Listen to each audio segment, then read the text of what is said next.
مکمل طور پر حج پورا ہو جائے گا۔ اور اگر عرفہ رہ گیا، عرفات کے قیام کے رہ جانے سے حج نہیں ہوگا۔ اور فرمایا فَاذْكُرُوا اللَّهَ عِنْدَ الْمَشْعِرِ الْحَرَامِ، کہ مشعر حرام کے نزدیک تم اللہ کا ذکر کرو۔ 8 کو نکل کر رات مینا میں، ظہر اور عصر، پھر 9 ذی الحج یوم عرفہ، قیام عرفہ میں مناجات، التجائیں، دعائیں، اللہ رب العزت کی بارگاہ میں گر گڑانا، اور فرمایا پھر وہاں تلاوت کرنا۔ پھر عرفہ سے مغرب کے وقت نکلنا ہے، مغرب یہاں پر نہیں پڑھنی عرفہ میں، وہ مزدلفہ جا کر مغرب اور عشاء اکٹھی پڑھنی ہے۔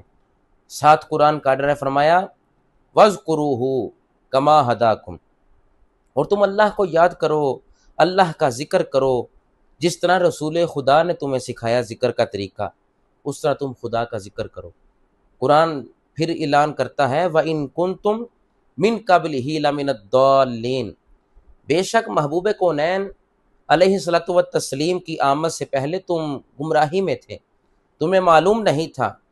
حج کی شکل موجود تھی مگر اس کی روح، حج کی روح وہ ختم ہو چکی تھی، مناسک حج کو تبدیل کر دیا گیا تھا۔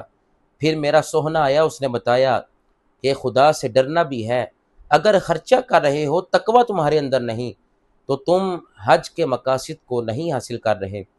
تو اگر کوئی بندہ حج کو نکلا ہے، وہ زاد راہ بھی ساتھ لے کر جا سکتا ہے، اور اللہ فرماتا ہے بہترین زاد راہ وہ تقوی ہے اور خدا سے ڈرنا بھی ہے۔